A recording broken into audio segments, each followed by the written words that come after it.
So my name is Dr Stuart Lawrence. I'm the younger brother of Stephen Lawrence. I'm a father, a husband, a friend, a cousin, and I've now decided to use this chapter of my life to try and go around and talk about my personal experiences and try to help people's minds shift, move forward to understand that we all have a part to play into getting the world to be a utopia place where we're all accepted on no matter what level. The topic today was educating. In our previous talks we've spoken about collaboration and also advocating. So as a black man yourself, I was wondering, how do you deal with the burnout of educating others about your experiences as a black person? Because I'm sure that comes with a lot of strain and a burden. 100%, but that's what I've also said. I've given myself a time limit on it. You know, I said my mum and dad have been doing this, well, my mum more than my dad in the latter part, for nearly 30 years now, and that's exhausting. I look at pictures, you know, of them back in '93 now, and I look at my mum now, and I just think, it's a toll, it's a burden to be the voice, to champion other people all the time, and that's why I've said I'll give myself some time in this space, and that reason why I've given myself that time in this space is because I don't want my son to have to do it. You know, he has a grandeur of being a professional footballer and all this sort of great stuff, and go and do that. Go and do that. This is not your responsibility. It's not to go around. But again, as a teacher, as an educationalist, part of my job is to go and share knowledge and to teach others and show other things. So in that realm, that's why I'm doing it. And as I said, I've given myself a time limit. Once I get to that point, will I continue? I don't know. I don't know, but it's mindful of myself to go, no, that's when I'll stop. And then at that point, hopefully, I'm going around using others, helping others to take over, because that's the next part of this for me as well.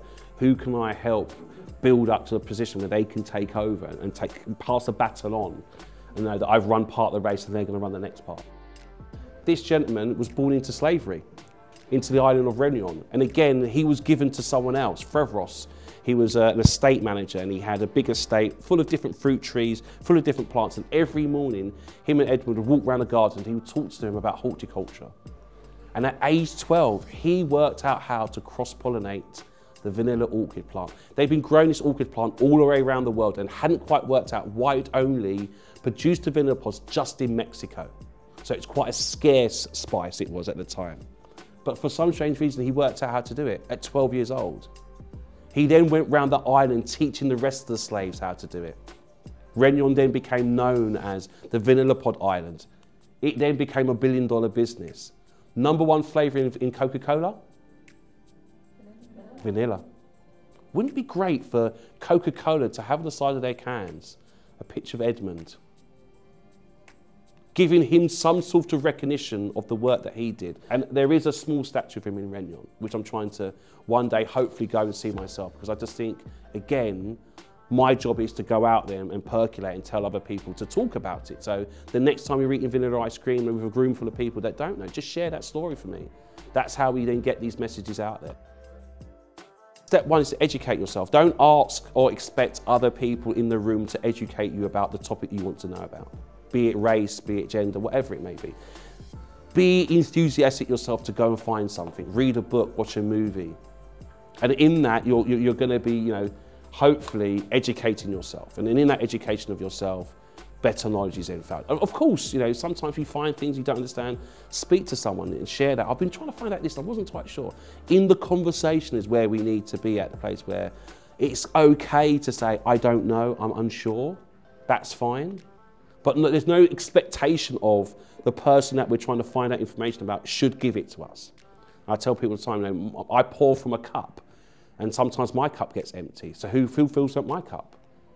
And that's a bit of work that I go on constantly about as well.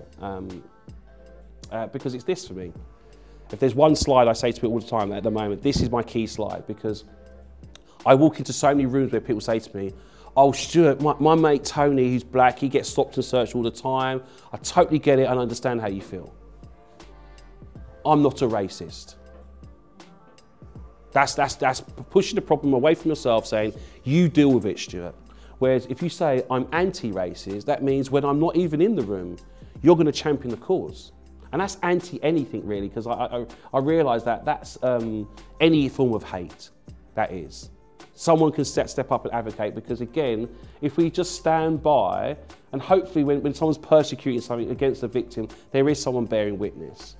And rather than going, oh, do you know what, yeah, laughing or not saying nothing, because silence is also something as well, we need to side with the victim, support that person. Because again, two people are going to be against one person and that person is persecuted, so that's important for me. So a gentleman called Ian Downs, who's now my mentor, reached out to me when I did an interview on This Morning. And again, he was like, Stuart, how can I help you promote and get your message more out there? And he actually helped me get my book deal. I met Scholastic a week before lockdown. They wanted me to write a book about knife crime. I was just like, I don't really go around and talk about knife crime, because that's the negative of what's happened. I rather talk about the positive stuff, the things that we've been able to accomplish after it all. And they were like, yeah. So I spoke to them about the elements of this book, and they were like, yeah, we don't know, you really know. Lockdown happened, and about 4 weeks later, they came back to me and said, oh, do you know that book you said you want to write? Do you fancy having a go at it? And I was just like, yeah, I'm not really doing nothing else. So, and I started writing, and like I said, it's a message to my son, really, because from the 15 years I had in one school, I saw 3 sets of girls start in year 7, go all the way through and move on. And there were 2 girls who made a success of that journey. They were called the Weidemuller sisters. One of them got 13 A stars, and the other one got 15.5 A stars. In fact, I walked past her mum and dad's bookshop today, and that was the #1 thing. Her mum and dad owned a bookshop, and they never had a TV in their bedroom. So it's quite obvious about the things that were working and not working, and that's what I've tried to do. Again, just encourage young people to take ownership of their own lives and the things that can help them, and understand that there are other things that go on. And so it's just a bit of a guide. And I say to people all the time, yes, it's for young people, but in all of us, there's a young person in all of us, waiting to scream and trying to get out. And that's what's happened is, the rest of our bodies got older and we look a bit older, but deep down inside we're still that young person somewhere. And I said, hopefully the book talks to that young person. It either gives them a hug and says, you're doing great stuff, continue, or it might give you a bit of a kick at the bum and say, what more can you do? What else can you do? How can you push yourself and make yourself better? So that's why I wrote the book.